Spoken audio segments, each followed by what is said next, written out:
Welcome. This is a place for quiet history. No rush, no noise, no overwhelm. Here, we slow time down and step gently into the past. Tonight, let the world of ancient history unfold. One calm moment at a time.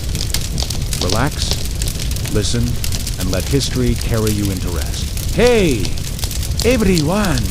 Tonight, we're going on a big adventure journey, far, far back in time. We are traveling to a world that existed hundreds of years before phones, electricity, cars, computers, or even proper toilets. This time period is called the Middle Ages, and people lived very differently compared to how we live today. Most movies show knights in shiny armor, huge castles, and grand feasts. But real life back then wasn't like that for most people. It was hard, cold, dirty, and sometimes even dangerous. Today, we're going to imagine what it would feel like if you suddenly woke up in the Middle Ages and had to live like everyone else. So sit back, relax, dim the lights, and get ready. Take a deep breath, because your journey begins right now. Welcome to the year 1325. Congratulations. You've just opened your eyes and discovered that you are no longer in your comfy bed, in your warm and bright room. Instead, you find yourself in the year 1325, more than 700 years in the past. Good news. You are alive. Bad news. So are the fleas, lice, and many other creepy-crawly bugs that want to bite you. You slowly look around and realize that you are not lying on a soft mattress anymore. Instead, you're lying on a lumpy pile of old straw stuffed into a cloth sack. This mattress is old, dirty, and seems like it's falling apart. It smells like wet hay and animals, because just a few months ago, this straw was actually used on the floor of a barn. That means animals walked on it, slept on it, and yes, pooped on it. There are no fluffy pillows, there are no comfy blankets, there are no clean bed sheets. You only have a thick, scratchy wool blanket that is so dirty and so heavy from months of dust and sweat that it feels like lifting a small cow when you try to move it. Your alarm clock. A giant bell suddenly. You hear a huge, loud clang echoing from somewhere in the distance. This is the church bell. In the Middle Ages, people did not have phones or alarm clocks, so the bell was used to wake everyone up. Unfortunately, the bell doesn't care if you are tired or cause it rings loudly every morning, and you have no snooze button to stop it. Welcome to your new home. You sit up and look around. Your house is actually a tiny wooden hut made of rough, uneven planks. Us. No windows, no real door. Just a wooden board that leans against an opening. Only one room for the entire family, a roof made of straw that leaks water when it rains inside this small one-room house.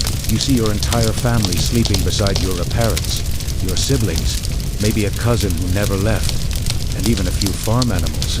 Yes, that's right. People and animals sleep in the same room.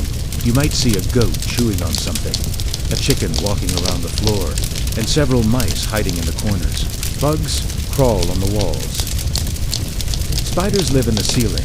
The smell in the room is a powerful mix of old clothes, sweaty bodies, wet straw, and animals. It is nothing like the clean, fresh scent of a modern home.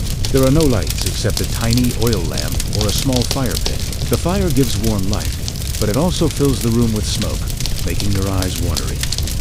You try to get out of bed and immediately regret it when you stretch your arms.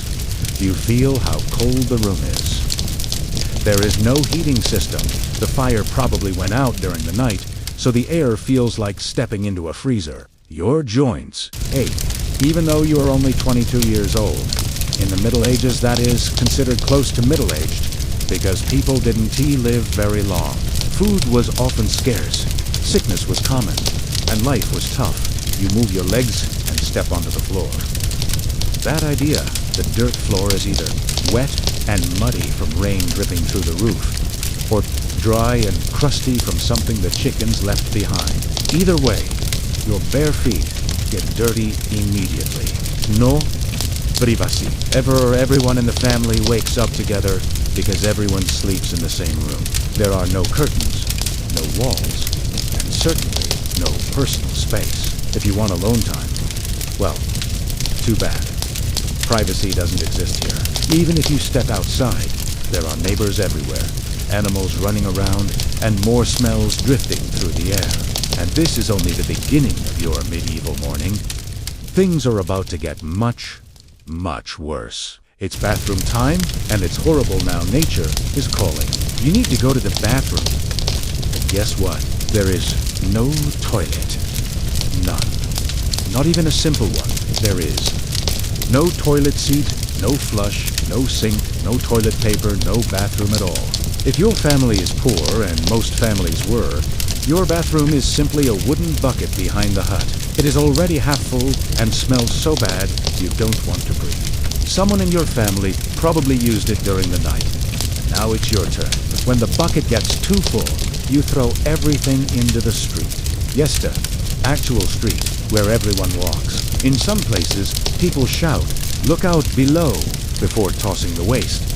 But honestly, nobody moves fast enough. The streets of medieval towns are muddy rivers, full of human waste, animal droppings, rotten food, smelly puddles, mysterious liquids you do not want to touch. There are no sidewalks, and no drains. Everything mixes together and flows down the middle of the road. Public toilets are not better if your town has a public toilet. It means sitting side by side with strangers on a long wooden bench with holes in it. There are no walls, no privacy, and a horrible smell that makes your eyes water. People pretend to talk normally, but everyone knows the situation is uncomfortable. For wiping, people use straw, leaves, bits of cloth, moss, or sometimes nothing at all. This is one reason people didn't shake hands much in those days. What about rich people? You might think that rich people had better toilets, but not really. Castles had something called a garderobe, which was just a hole in the wall that led straight down to the moat outside, and because it was unguarded, some attackers actually climbed into castles through that hole. Yes, they crawled through the poop tunnel. Imagine trying to defend your home from someone sneaking in that way. Congratulations, you survived the bathroom. You made it through the most disgusting part of the morning. Good job. Now, you probably want breakfast something tasty, warm, and comforting. But remember, this is the Middle Ages. Nothing here is warm or comforting. Breakfast is about to disappoint you. After waking up in the Middle Ages, it is finally time for breakfast. But don't expect anything you know from today. There are no eggs, no fancy meals like Eggs Benedict, no coffee machine making warm drinks, and definitely no avocado toast on a pretty plate. Instead, you sit near the fire with a wooden bowl in your hands. Inside the bowl is something that looks a little like mud, or maybe something scraped off the bottom of a dirty boot. This is your breakfast. Welcome to pottage. What is pottage? Pottage is a thick, sticky, gloopy stew that almost every poor family eats every single day. It's not really a recipe. It's more like a pot where people throw in anything they can find.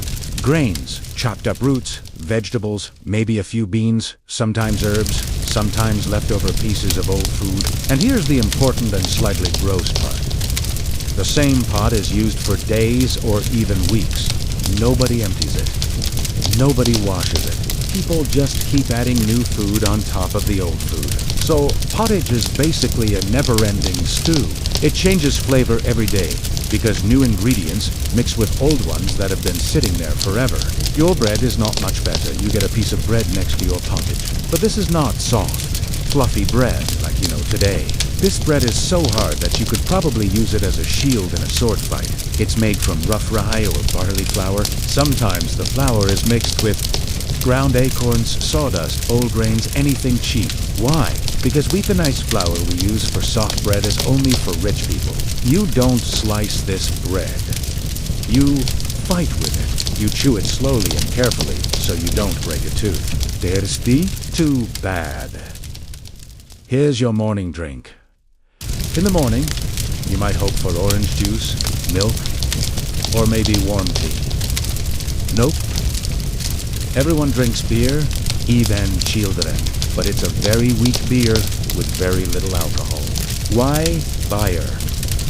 Because the water is not safe. If you drink water, you could get sick from tiny creatures swimming in it. So, instead of clean water, you drink weak ale, which is safer than water, but still tastes strange early in the morning. No one actually loves this, but it keeps you alive, so you drink it anyway. No meat, no cheese, no spices. You want meat. Sorry. Meat is only for special days, maybe. A holiday, or a religious festival, or if your lord decides to be generous. Most peasants eat meat only a few times a year. Fresh fruit, only when it grows on trees. Nearby. Spices, forget it. A tiny spoonful of pepper costs more than what you earn in a whole month. Salt is so precious that some families lock it in a box, so no one steals it.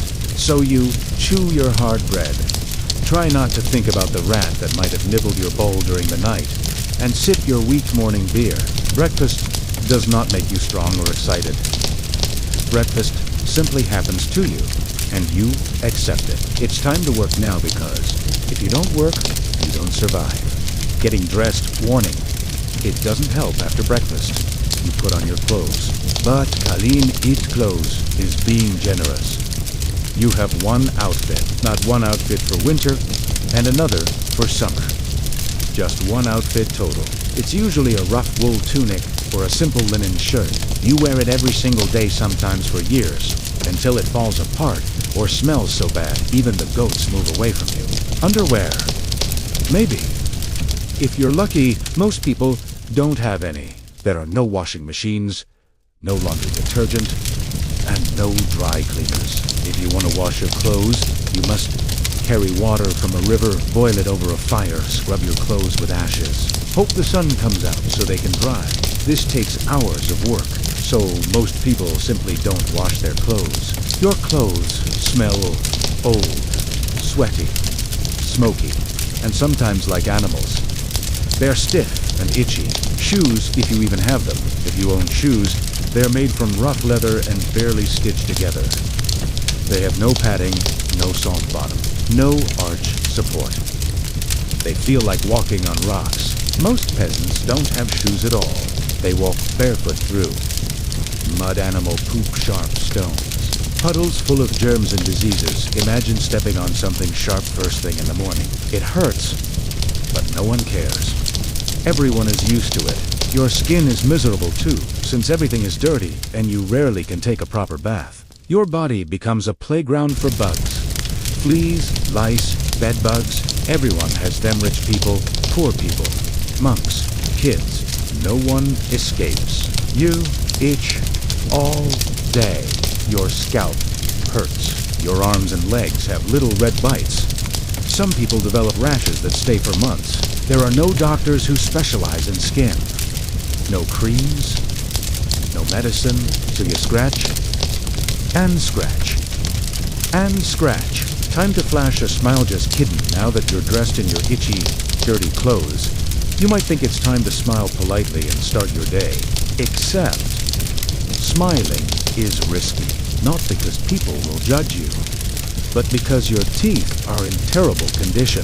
No toothbrush, no toothpaste, no floss, no mouthwash. Some people chew on sticks to clean their teeth, but it barely works. By your mid-20s, your teeth are yellow or brown, cracked, full of cavities, painful, infected. If a tooth hurts too much, there is only one treatment. The barber pulls it out. Yes, the same man who cuts your hair also pulls teeth using a metal hook. There is no medicine to numb the pain, so you scream and cry and hope you don't faint. Worse, an infected tooth can kill you. There are no antibiotics. A tooth infection can spread and cause fever, sickness, and sometimes death. This is the Middle Ages. Even a simple cavity can be dangerous. Time to work until your body gives up after all this. The real day begins. There is no office, no air conditioning, no lunch break, no getting promoted. Your job is farm work. You work for a lord who owns the land. You plow, dig, plant, pull weeds, carry water, and take care of animals from sunrise to sunset. There is no weekend. Only one day off. Sunday, and that's only for church. If something hurts your back, your hand, your leg, keep working. If you stop, you don't eat. If you don't eat, you don't survive. Children work too. Even 5-year-olds help in the field. Everyone works. All day. Every day. Your fingers are so cold that they feel like tiny ice sticks. They don't bend properly, and every little movement hurts. No one in the Middle Ages knows what frostbite is. When your fingers turn numb or purple, people just say you had bad luck. And that is the end of the conversation. Now let's imagine it is summer instead of winter. You might think summer would be nicer, warmer, and easier to live in. But actually, summer in the Middle Ages brings its own problems. Your house turns into a giant oven made of wood and mud. There is no fan, no cool breeze, and definitely no deodorant to stop people from smelling bad. You still have to wear lots of clothes because showing too much skin is considered rude and embarrassing. If you take off layers, you risk sunburn, bug bites, and everyone judging you for not being proper. Flies are everywhere, buzzing around your face because your body hasn't been washed in a long time. Last week's goat stew, which is still sitting in the corner of the house, smells terrible and attracts even more insects. At night, while you try to sleep, mosquitoes fly near your ears and make that annoying buzzing sound. You also hear babies crying, dogs barking, and neighbors shouting. So, good sleep is almost impossible. When you work in the fields, the sun burns your skin because there is no sunscreen. Your clothes are heavy and hot, and your legs rub together until they hurt. You get sweaty, tired, and thirsty, but stopping to rest is not allowed. If you faint from heat, people just say you took a bad turn and keep working. No matter what season it is, winter or summer, your clothes itch, your food tastes bad, and the work never stops. That is what climate control looks like in the Middle Ages. In simple words, terra is known. Now let's talk about water. If you are thirsty and want to drink something clean, or if you want to wash your face, too bad.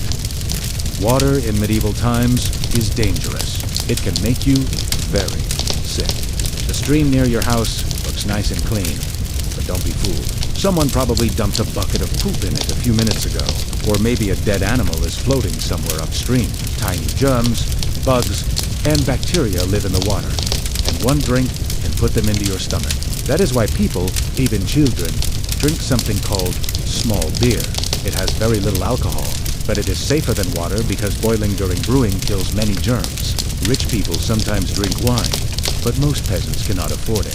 Bathing, which should be a healthy activity, is rare. People believe that washing too much opens your skin and lets diseases get inside your body. Imagine being told that staying dirty keeps you safe. There are public bathhouses, but they become places full of rumors, flirting, and trouble. So many are shut down. If you want to take a bath at home, you must carry heavy water from the well, heat it over a fire, fill a wooden tub that leaks, and hope no one else uses the water before you. Even rainwater isn't clean. Birds, bugs, and dirt fall into it. So bathing in it feels more like swimming in a puddle full of problems. In the Middle Ages, water is not your friend. It is a big gamble. One wrong sip can put you in bed with a high fever, terrible stomach pain, and no doctor who knows how to help. Speaking of doctors, if you get sick, your situation gets even worse. Medieval doctors believe people have 4 humors in their bodies: blood, phlegm, yellow bile, and black bile. They think that if one of these is too high, you become ill. To fix you, they often cut you open and drain your blood into a bowl. Yes, on purpose. They might also use leeches to suck your blood. The person who cuts your hair might be the same person who cuts your arm to heal you. Pain medicine doesn't exist. If they need to do surgery, you are awake for all of it. Tools are not cleaned properly, and germs spread from person to person. Doctors don't know about germs yet. They think sickness comes from bad air or from God being angry. If you are injured or break a bone, the treatment might be worse than the injury. Doctors give dangerous herbs, strange mixtures, and prayers. Sometimes you get better, sometimes you don't. But if you do survive, everyone thinks it was a miracle. When the day is finally over and you want to eat, Beware! Medieval food can be dangerous too.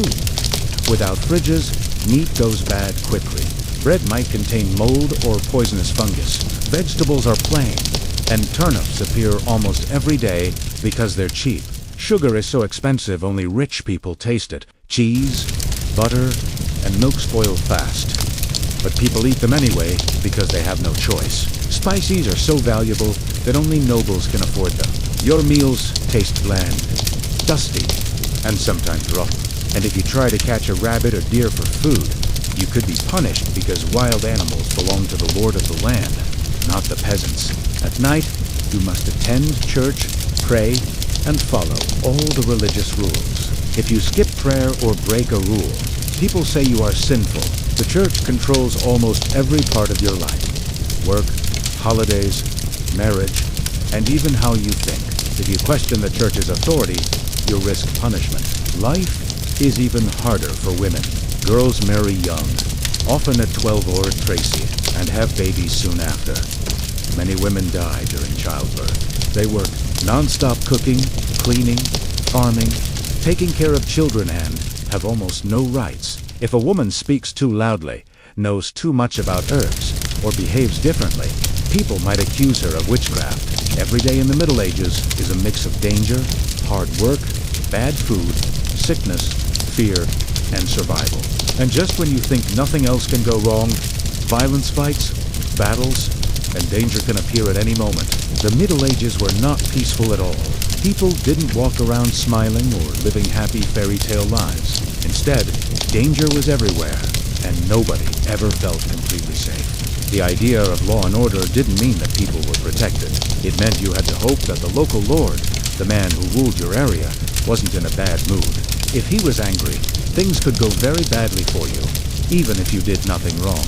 Violence was everywhere. Violence happened almost everywhere you could imagine. It happened inside homes, in the streets, on battlefields.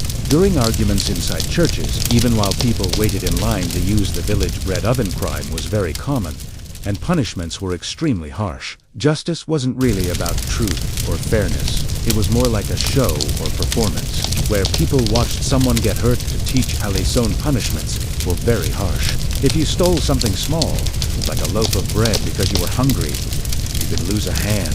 If someone said you lied, they might pierce your tongue with a metal spike. If people thought you gossiped too much, you might be forced to wear something called the scold's bridle, a painful metal mask with a bar that pressed your tongue. These punishments weren't meant to be fair. They were meant to scare everyone. Proving you're innocent was terrifying if someone accused you of a serious crime, such as stealing, lying, or witchcraft. You couldn't simply explain your side. Instead, you had to prove your innocence by going through something called a trial by ordeal, which was basically, here are examples. Boiling water test. You had to put your hand inside a pot of boiling water and pull out a stone from the bottom. If your hand healed cleanly after 3 days, you were innocent.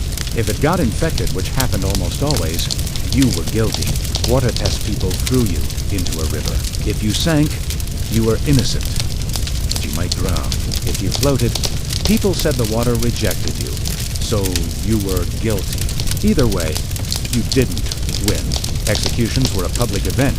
If the court decided you were guilty and deserved death, your execution was held in public. Crowds came to watch. Some people even brought food.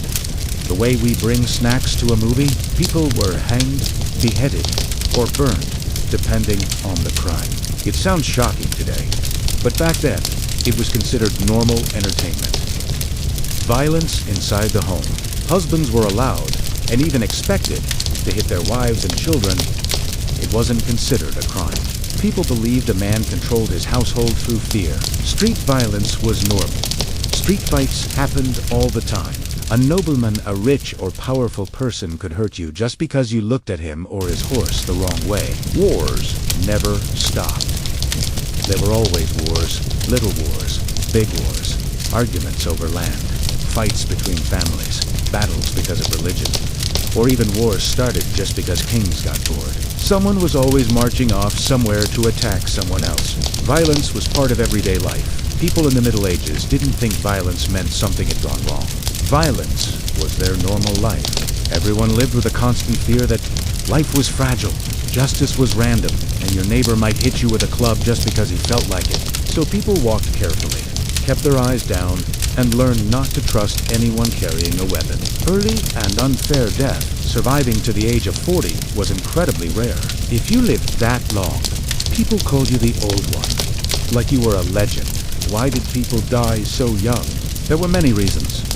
Disease, starvation, bad injuries, dangerous jobs, childbirth infections from tiny cuts, attacks from animals, attacks from people, wars, and severe winters. Almost half of all children died before age 5. There were no vaccines, no antibiotics, and no hospitals like today. Growing up fast, if you survived childhood, you started working very young. By your mid-20s, your back already hurt. Your joints were stiff, and you probably lost teeth. Women had the hardest lives. Childbirth was extremely dangerous. There were no doctors, no clean tools, and no medicine to stop pain. Many women died having children. Men faced many dangers 2 men could die from. Farming accidents, fights, infections, war beatings, robbery, or even spoiled food, plague and famine. Diseases like the plague wiped out entire cities in days. Famines lasted months or years and could destroy whole villages. Funerals were quick.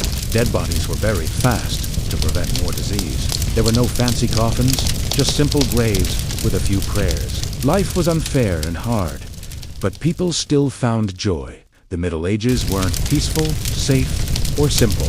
Life was painful, exhausting, and often terrifying. People usually lived and died within just a few miles of where they were born. But despite all the suffering, people still laughed, told stories, sang songs, fell in love, hoped for better days. Humans are strong, even in terrible times. Catherine was now empress, not because she had been born into power, not because marriage had gifted it to her, but because she had seized it through sheer determination, intelligence, and daring. What she had accomplished was extraordinary. A foreign-born woman, with no direct or legitimate claim to the throne, had taken control of one of the largest empires on Earth without so much as a battlefield skirmish. Yet sitting on the throne was only the beginning. Relentless, the one that would decide whether she would be remembered as a brief usurper or a legendary ruler, was still ahead of her. Would the Russian people accept her as their sovereign? Would the nobles, powerful and unpredictable, recognize her authority? Could she hold together an empire notorious for rebellion, corruption, and intrigue? And most importantly, could she avoid the same grim fate that had swallowed her husband? Catherine understood something profound. Power acquired through cunning could be lost through carelessness. She knew she had to convert her daring political gamble into something durable. A legacy strong enough to outlive every whisper, rumor, and threat. To survive, she could not rule as a mere conspirator who happened to win. She had to rule as a visionary, someone capable not only of maintaining the empire but elevating it. Catherine the Reformer. A mind sharper than any sword once she wore the crown. Catherine could have simply enjoyed the luxuries of court life, but she didn't. She saw Russia not as a throne to sit upon, but as a nation to transform, and her ambition stretched far beyond what most monarchs dared imagine. While Peter III idolized Frederick the Great and spent his hours playing with toy soldiers, Catherine admired Voltaire, Diderot, Montesquieu, and the bold thinkers of the Enlightenment. She believed in the power of reason, in education, in intellectual progress, and in the responsibility of a ruler to elevate her people, even if she herself remained an absolute monarch. Catherine didn't just consume Enlightenment philosophy, she absorbed it. She practiced it. She used it as a blueprint for governing. She wrote letters directly to Voltaire for over 15 years, exchanging ideas, defending her political decisions, and flattering him with the skill of a seasoned diplomat. She invited Diderot to her court and purchased his entire library to support him financially. And late into the night, behind the thick stone walls of the Winter Palace, she studied legal theory, history, mathematics, and political philosophy. Her early reign was filled with proposals for legal reform. In 1767, she created the Legislative Commission, an ambitious attempt to overhaul Russia's outdated and chaotic legal code. Her famous nakaz, or instruction, served as a revolutionary manifesto in disguise. It argued for equality before the law, the prohibition of torture, religious tolerance, and the responsibilities of rulers to their subjects. For an autocratic empire in the 18th century, these ideas were nothing short of explosive. But Catherine also understood the limits of idealism. Russia was vast, conservative, deeply feudal, and dominated by nobles who had no desire to surrender their control over millions of serfs. So Catherine walked a narrow path. She introduced reforms carefully, strategically. She abolished some forms of torture, supported secular education, sponsored the arts, and founded new schools and libraries. Yet she also strengthened the nobility's grip on serfs to maintain stability and political support. This was Catherine's constant balancing act, the public philosopher queen and the private political realist. She wasn't trying to turn Russia into France or Prussia, she was trying to drag Russia into modernity. Slowly, steadily, and always on her own terms. Catherine the Conqueror, expanding an empire, but Catherine's ambitions didn't stop at internal reform. She envisioned Russia not simply as a modern nation, but as a dominant world empire, respected, feared, and impossible to ignore. Where Peter the Great had cracked open a window to the west, Catherine planned to take down the entire wall. Under her leadership, Russia expanded faster than ever. She didn't wage war carelessly. She did so with clear strategic purpose. Russia clashed repeatedly with the Ottoman Empire throughout the 1760s and 1770s. These wars were not merely territorial disputes. They were battles for influence, trade access, and political identity. Catherine wanted warm water ports, control of the Black Sea, and a dominant role in Eastern Europe. Her generals, including Alexander Suvorov and Gregory Potemkin, delivered victory after victory. Russia secured Crimea, access to the northern Black Sea, and new lands that fulfilled a centuries-old imperial dream. But Catherine also expanded westward. Through diplomatic scheming and strategic partnerships, she participated in the three partitions of Poland. By 1795, Poland had vanished from the map entirely, absorbed by Russia, Prussia, and Austria. Millions of new subjects were added to the empire, and Russia's borders swelled to an unprecedented size. Yet Catherine did not rely on armies alone. She built new towns, opened trade routes, invited foreign settlers, and pushed modernization into newly acquired regions. Her empire became a patchwork of cultures and landscapes, from frozen Baltic forests to fertile Black Sea plains. Critics would later accuse her of imperial greed, but Catherine saw expansion as the rightful destiny of a great ruler. Ideas mattered. Reforms mattered. But borders lasted. Behind palace walls, Catherine and her lovers, despite her administrative genius. Catherine was almost equally famous, or infamous, for her private life. She had lovers throughout her reign, many of them younger, handsome, and personally chosen. She rewarded them generously and dismissed them politely when their time had passed, often with new titles, estates, or comfortable pensions. Her most powerful and memorable lover was Gregory Potemkin, part strategist, part visionary, part soulmate. Their relationship wasn't merely romantic. It was political, intellectual, and deeply collaborative. Some historians even suggest they married in secret. Together, they shaped Russia's southern expansion and designed ambitious military and colonization projects. European courts, obsessed with scandal, spread vicious gossip. After her death, political enemies invented grotesque lies, including the infamous horse myth, to tarnish her reputation. These stories were false, but they reveal how threatening Catherine's independence appeared to the men who ruled Europe. Catherine love and politics were separate worlds. Her relationships didn't weaken her. They strengthened her network, rewarded loyalty, and kept rivals in check. While her critics shamed her, Catherine lived without apology. Crisis, the Pugachev Rebellion, but even a brilliant ruler is never safe. In 1773, Catherine faced the greatest internal threat of her reign, the Pugachev Rebellion. Yemelyan Pugachev, a charismatic Cossack, claimed he was Peter III, Catherine S. supposedly murdered husband, miraculously alive, and ready to reclaim the throne. It was absurd, but the truth didn't matter. Russia's peasants were overworked, starving, and desperate. They didn't need the claim to be real. They needed hope, any hope that their suffering could end. Pugachev promised land, freedom from serfdom, and relief from crushing taxes. Millions listened.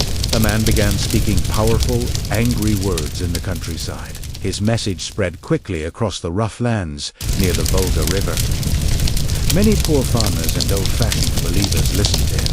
At that time, rich nobles and poor workers lived very different lives, and the gap between them had grown huge. So when the man promised a better life, the poor people felt hope. To them, it sounded like a chance to be saved. Soon, his promises turned into a massive rebellion. This became the biggest peasant uprising in the history of Russia. People took over towns. They captured strong fortresses. Some even killed nobles. For a short and frightening moment, it looked like the entire Russian Empire might fall apart. Catherine the Great, the ruler of Russia, was shocked. This was not like a normal war with another country. She could not win it with horses, soldiers, or paper agreements. This was her own people rising up against her system, but Catherine did not panic. She stayed calm and acted quickly. She sent trained soldiers to stop the rebellion with force. In 1774, the rebel leader, Pugachev, was defeated, captured, and put on display inside an iron cage. Later, he was executed in Moscow to warn anyone else who might think about rebelling. After this, Catherine focused even more on keeping strict order. Her early dreams of helping and freeing the serfsta, poor workers tied to the land slowly disappeared. The rebellion showed her that too much freedom could be dangerous in a country still controlled by old-fashioned systems. She depended more and more on the nobility, who supported her as long as they kept full control over the serfs. This moment changed her. Catherine had once loved reading ideas from smart philosophers like Voltaire, but now she cared more about safety and control. She made her changes more slowly, watched people more closely, and crushed even the smallest signs of rebellion before they could grow.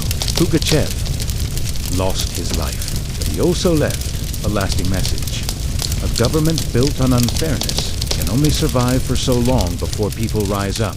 As Catherine the Great grew older and reached the final years of her life, she had ruled Russia for over 30 years, the longest rule of any queen in Russian history.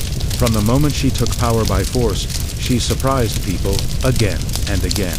She changed Russia, expanded it, and also changed what people believed a queen could be. Under her leadership, Russia became extremely powerful. The empire grew by more than 200,000 square miles. Russia gained Crimea, parts of Poland, and land by the Black Sea. These victories were not just about winning battles. They helped Russia get important warm water ports that made trade easier. But Catherine's achievements were not only seen on maps. She helped create a Hermitage museum and collected huge amounts of art. She wrote letters to many famous thinkers of her time. Her court became a place filled with music, art, reading, and new ideas. Western European countries, who once thought Russia was backwards, now saw it as a cultural center. Catherine also opened schools for girls, encouraged book printing, and even brought the smallpox vaccine to Russia. She took the vaccine herself to show people it was safe. But her rule was also full of contradictions. She loved ideas about fairness and freedom, yet she never freed the serfs. She even made their situation worse in some areas. Her changes made the empire look modern, but deep down, the old systems stayed the same. Still, Catherine was a strong and clever ruler. She understood that power did not come automatically. You had to earn it, protect it, and work hard every day to keep it. She was called many things: a tyrant, a reformer, a powerful woman, and a strategic leader. But above all, she was effective. When she died in 1796, Russia was richer, larger, and stronger than before. She left behind a huge empire and a legendary reputation. Catherine did not just sit on a throne. She shaped history with her mind, her strategy, and her fearless decisions. She became more than a queen. She became a legend. Even though Catherine was powerful and famous, she was also still a woman living in a world where men made most decisions. She knew her position was fragile. She was not born Russian. She became queen through a coup. Many people did not want a woman to rule, but she still succeeded and became one of the most important rulers in world history. Catherine loved to read and learn. She worked long hours every day reading reports, writing letters to other countries, studying documents, and handling court arguments. Her life was not easy. Even surrounded by many people, she often felt lonely. She did not trust many, not even her son, Paul. She feared he would destroy everything she had built. Her closest companion, Gregory Potemkin, was her strongest partner and friend. But when he died in 1791, she was heartbroken. Catherine understood that stories matter. She controlled her own image carefully. People saw her as the mother of Russia, a wise queen, a warrior, and a supporter of the arts. But behind all these titles was a woman who had faced many challenges: rejection, danger, scandals, and rebellions, and kept going. When Sitiate people wondered what more she could have done. Should she have ended serfdom? Did she lose her ideals? History still calls her the Great, not because she was perfect, but because she ruled boldly during a time when women were not expected to have power at all. She did not just wear a crown, she redefined what it meant to deserve one. Deep in the hot jungle of Chiapas, Mexico, stand the ancient ruins of Palenque, a city built by the Maya. The stone temples rise above the trees, weathered by time but still full of stories. In 1994, archaeologists studying a small temple discovered something amazing. While exploring Temple 13, next to the famous Temple of the Inscriptions, they found a hidden room underground. No one had entered it for over 1,000 years. Inside was a stone coffin. When the team opened it, bright red dust rose into the air. It was a special red powder used by the Maya. Inside the coffin was the skeleton of a woman. She wore a jade mask, and jewelry made from jade and shells surrounded her. Everything about the tomb showed she was important, someone royal, but there was no name, no carvings, no clues. She became known simply as the Red Queen, named for the red powder covering her. The Maya used cinnabar to symbolize blood, rebirth, and the journey to the afterlife.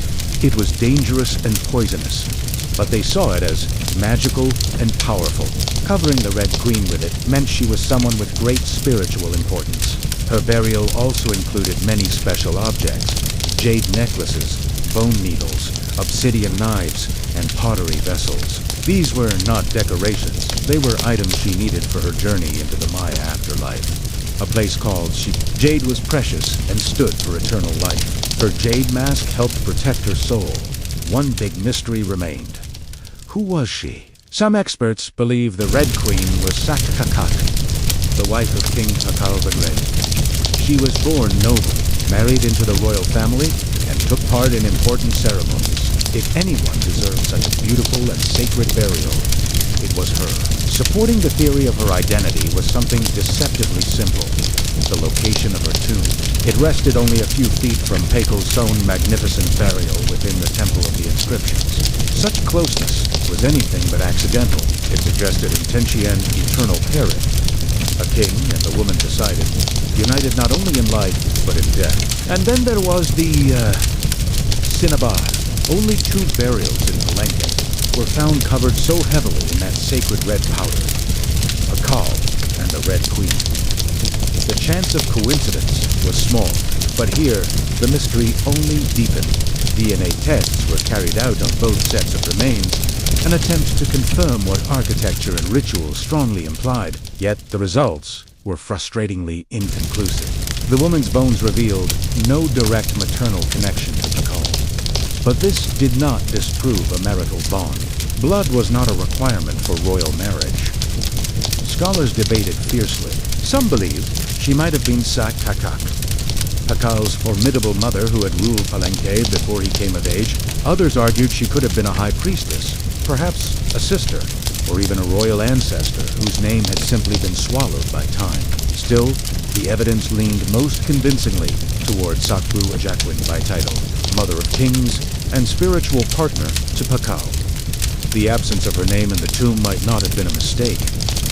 It may have been by design. For the Maya, the soul did not live on through inscriptions. It survived through ritual, symbolism, and the whispering earth itself.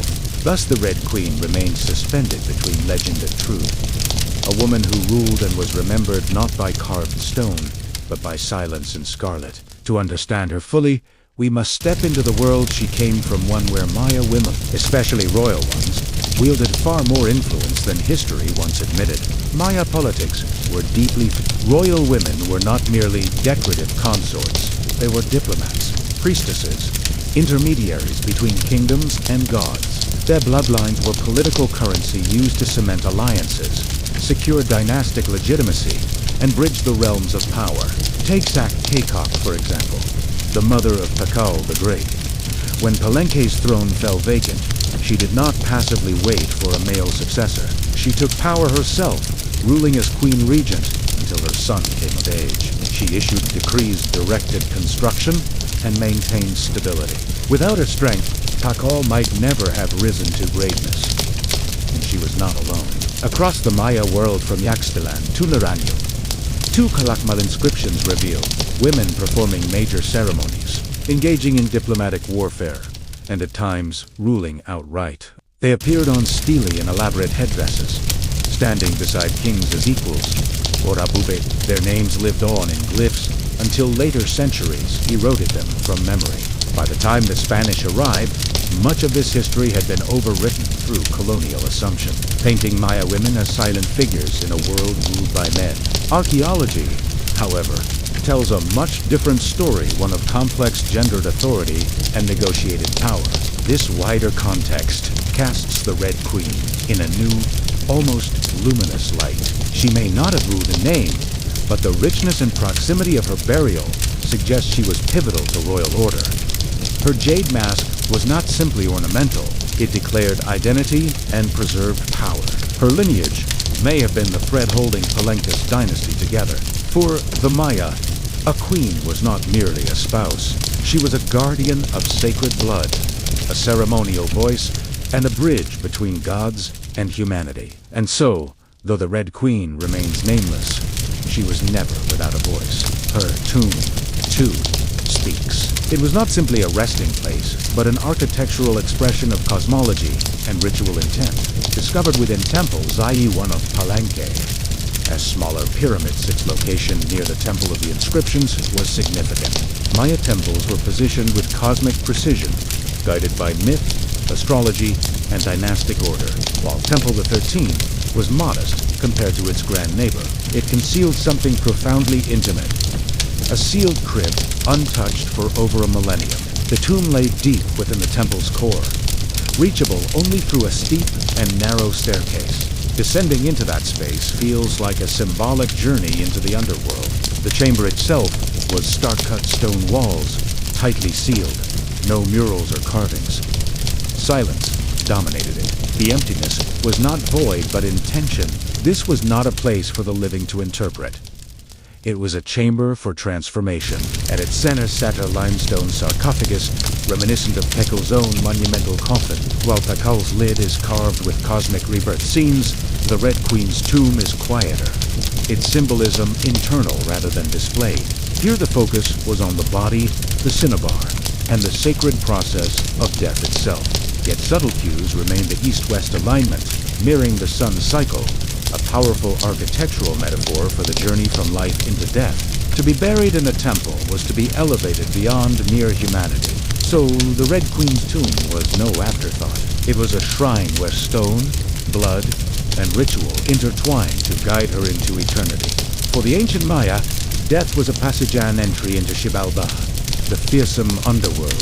It was a realm of trials, darkness, rivers of blood, and deities of death. Proper burial and ritual preparation were essential for navigating this perilous journey. The Red Queen's burial reflects this sacred choreography. She was covered in cinnabar, wrapped and sealed in stone, surrounded by offerings that signaled elite status. Bone, needles, and obsidian blades in her tomb hinted at auto-sacrifice, sacred blood rituals she may have performed in life, or invoked again to empower her soul. Her jade mosaic mask preserved her spiritual identity for recognition by the gods. Vessels likely held chocolate, maize, poke, or water to nourish her spirit. Stingray spines and shells served as ritual tools, instruments for summoning or communicating with divine forces. For the Maya burial was not farewell, but transformation.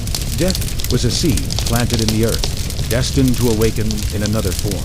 Kings and queens were earthly embodiments of gods, and in death they return to cosmic origins. The Red Queen, drenched in red and buried in a pyramid, was prepared for rebirth not as a mortal, but as a sacred force within the Maya cosmos. Her story, in truth, begins with her burial. Just steps away rested the tomb of Kenechinab Tikal, the great one of the most iconic burials in all Mesoamerica. His grand sarcophagus, sealed within the Temple of the Inscriptions, embodied artistic mastery and divine symbolism. Yet what elevated the Red Queen's tomb from curiosity to historical revelation was not merely what it contained, but where it was placed. Placing her sarcophagus in Temple 13, directly beside Tekel's monument, could not have been accidental. In a city where even the layout of buildings mirrored cosmic order, their proximity declared meaning. Scholars argue the Red Queen was likely Sokbuajaw, Tekel's queen and trusted partner. Their burials share uncanny parallels, both covered in vibrantly sacred symbols, both entombed within pyramids, both accompanied by jade, and both honored with uncommon reverence. Tekel's sarcophagus lid depicts him descending into the underworlder dramatic visual narrative of death and rebirth. The Red Queen's tomb lacked such imagery, yet the symbolism existed in the pairing itself. If Pakal represented the sun journeying each night into darkness to rise again then, the Red Queen may have embodied the moon, a celestial counterpart with her own rhythms and mysteries. Together they formed a cosmic duality, masculine and feminine, king and queen, sun and moon. Maya rulership was relational, not solitary. Harmony in the heavens required balance, and that balance extended to the royal court. By placing the Red Queen beside Pakal in death, the Maya preserved not only a marriage, but a sacred partnership. Their tombs speak without words to spirits, bound by cinnabar, stone, and eternity. Though her name was lost, the Red Queen of Palenque endures as one of ancient history's most compelling figures, sealed in silence for over 1,300 years. She continues to stir questions with every discovery. She defies easy categorization. No glyph preserved her identity. No monument narrated her deeds. But the richness of her burial, its care, symbolism, and power proclaims that she mattered deeply. Her story forces us to reconsider ancient Maya women. They were not shadows behind kings. They were rulers, priestesses, diplomats, and dynastic architects. While Tekel's legacy is carved in stone, the Red Queen's legacy glows in the spaces between cinnabar dust, jade fragments, architectural intention. She changed our understanding of Maya society, reminding us that power flowed through queens and mothers as surely as it did through kings. Her legend continues to grow. Archaeologists, historians, and storytellers all find themselves drawn to her. Every offering in her tomb, every layer of red pigment, every architectural alignment speaks of deliberate purpose. She was meant to be remembered, even if her name was not. Perhaps the greatest mystery of all is not what we know, but what we still do not. The Red Queen teaches us that history is not a list of facts, but a living puzzle, a dialogue between past and present, wrapped in the color of life and sacrifice, veiled once by a jade mask. She gazes back at us through time. She may have ruled Palenque in life, but in death she governed something far greater. Our imagination? Her tomb was sealed in stone, her story written in silence. And still, she speaks. And across the centuries, that same spirit of fierce resilience and rebirth echoes in another story, one born, not in Palenque, but in Kiev. Frida Kahlo entered the world on July 6, 1907, in the vibrant district of Cayocan, then still a village on Mexico City's outskirts. Her childhood home, De Casa Azul, the Blue House, was a sanctuary of color, contradiction, and quiet strength. It would one day become a museum, honoring one of the most iconic artists of the 20th century. Frida was the third of 4 daughters, born to Guy, a German-Hungarian photographer, and Matilda Calderon, a devout Catholic of indigenous and Spanish ancestry. Her parents could not have been more different. Guillermo, thoughtful and introspective. Matilda, traditional and emotionally distant. Frida inherited her father's artistic perception and her mother's indomitable spirit. A bold and imaginative child, She devoured books and asked questions adults often avoided. But at age 6, she contracted polio, leaving her right leg thinner and weaker. She hid it beneath long skirts, but refused to let it diminish her. Bedridden for months, she grew close to her father, who encouraged her intellect and physical strength. Unlike most girls of her era, she did not dream of domesticity. Frida wanted to become a doctor. At 15, she entered the prestigious National Preparatory School, one of only a handful of female students. There, she found her voice. Sharp-witted, rebellious, politically curious. She joined the Cachuchas, a group of young radicals who debated art, philosophy, and revolution. Even then, before tragedy reshaped her destiny, Frida Kahlo was forging an identity too vivid for the expectations around her. On September 17, 1925, her life split violently into before and after. She boarded a bus with her boyfriend, Alejandro Gomez Arias. Moments later, a streetcar crashed into the bus, splintering it apart. Frida was impaled by a metal handrail that entered her hip and exited through her pelvis. Her spine fractured, her leg shattered, her collarbone and ribs broken, her shoulder dislocated. She was only 18. Someone placed a coat over her. Others noticed her body shimmering not with blood, but with gold. A pouch of powdered gold she had carried exploded on impact, dusting her broken body like luminous ash. Surgeries followed months in bed, a full-body cast, a future stolen from her one vertebra at a time. Her dream of becoming a doctor slipped away. Yet in that immobility, something unexpected awakened. Her parents built a special easel for her bed and hung a mirror above her so she could see her own reflection. And in that reflection, she found both subject and salvation. Frida began to paint not from vanity, but from necessity. In her brushstrokes, she stitched together what the accident had torn apart. She painted herself because she was the only subject she could reach. But what emerged was not merely self-portraiture, it was the birth of a voice, raw and unflinching. The girl who once aimed to heal others now healed herself. Frida Kahlo lay confined in a shell of plaster and steel, her body rebelling against itself with every breath. Yet in that prison of immobility, she began to paint. What started as a fragile thread of therapy slowly transformed into a powerful language once spoken, not with words, but with color, with wounds, and with startling honesty. Her art was deeply personal, brutally truthful, and often painful to face, which was entirely her intention. Frida did not paint decorative flowers or polite landscapes. She painted pain raw, physical, emotional, and existential. Her earliest subjects were herself, not from vanity, but necessity. As she famously said, "I paint myself because I am so often alone, and because I am the subject I know best."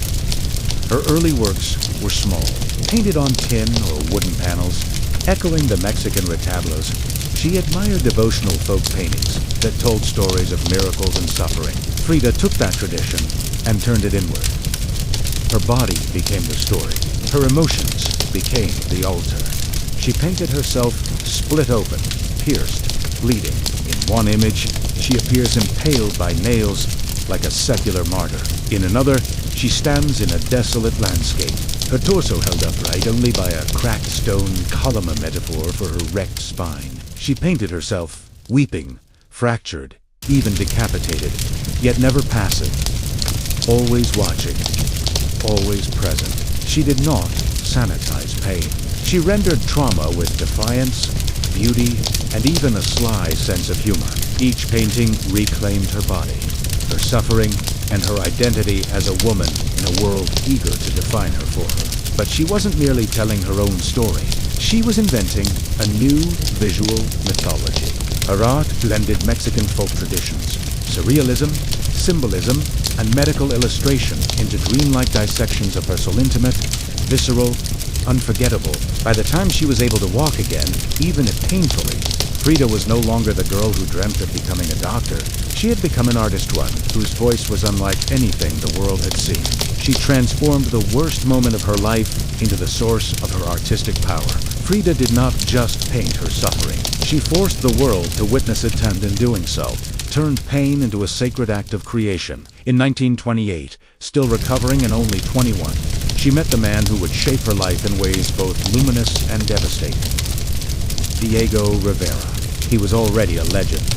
20 years older, massive in frame, booming in presence, and celebrated as Mexico's greatest mural. His murals roared with history workers, revolutionaries, the struggles of the people. Frida had admired his art from afar, but now she wanted his opinion of her own. She interrupted him while he worked on a scaffold at the Ministry of Education, asked him bluntly, "Do I have talent?" Diego looked at her paintings and answered, "Yes, son, not just out of kindness." He saw in her something rare and unfiltered voice, fierce, ironic, wounded, and bold. Their relationship ignited quickly, and it was as consuming as it was chaotic. Frida later said, "I suffered two great accidents in my life. One was when a streetcar crushed me. The other was Diego. They married in 1929, an unlikely pairing. He was enormous, influential, and notoriously unfaithful.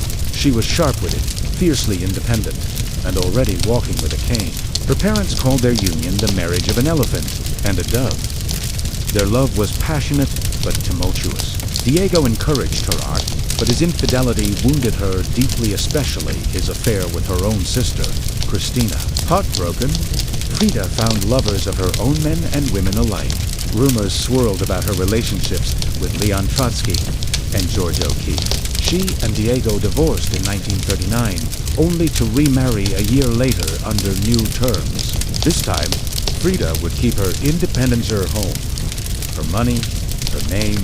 Their second marriage was less about romance and more about partnership, creatively intense, emotionally complicated, and legendary in its own right. Diego challenged her, hurt her, supported her, and he believed wholeheartedly in her artistic power. They were not peaceful, but they were unforgettable. In the 1930s, Frida followed Diego north to San Francisco, Detroit, and New York as he accepted major mural commissions. These years exposed her to American industrial wealth and the contradictions of capitalism that disturbed her deeply.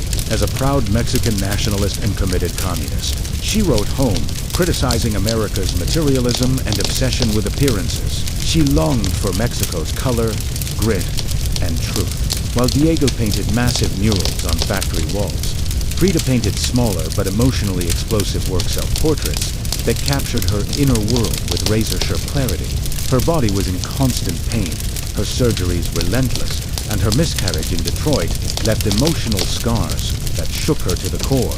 In Henry Ford Hospital, she depicted herself crying on a hospital bed, surrounded by floating symbols of fetus, medical tools, a cracked pelvis. It was grief made visible. When she and Diego returned to Mexico, they opened their home to political refugees, including Trotsky. Frida wore Tijuana dresses, not merely as cultural fashion, but as political identities celebrating Mexico's indigenous heritage. Her art intertwined body, politics, and selfhood. Where Diego painted revolutions, Frida painted their consequences. Back in Mexico in the late 1930s, Frida blossomed into an artist entirely her own. Casa Azul, cobalt blue home in Cayocan, became a sanctuary of contradictions, filled with parrots, monkeys, folk art, Aztec statues, and revolutionary books. She painted among flowers, incense, and the sounds of street musicians.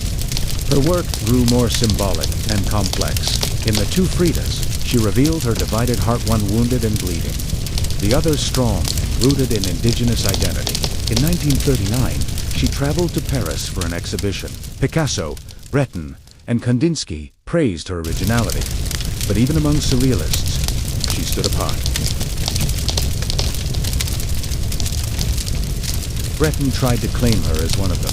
Frida refused. They thought I was a surrealist, she said. But I wasn't.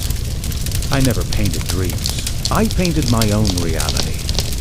Her health, however, deteriorated. Surgeries multiplied. Pain returned like a tide. Still, she painted bedridden, corseted, braced by straps and metal. By the 1940s, her suffering intensified. She endured more than 30 surgeries. Her spine was crumbling.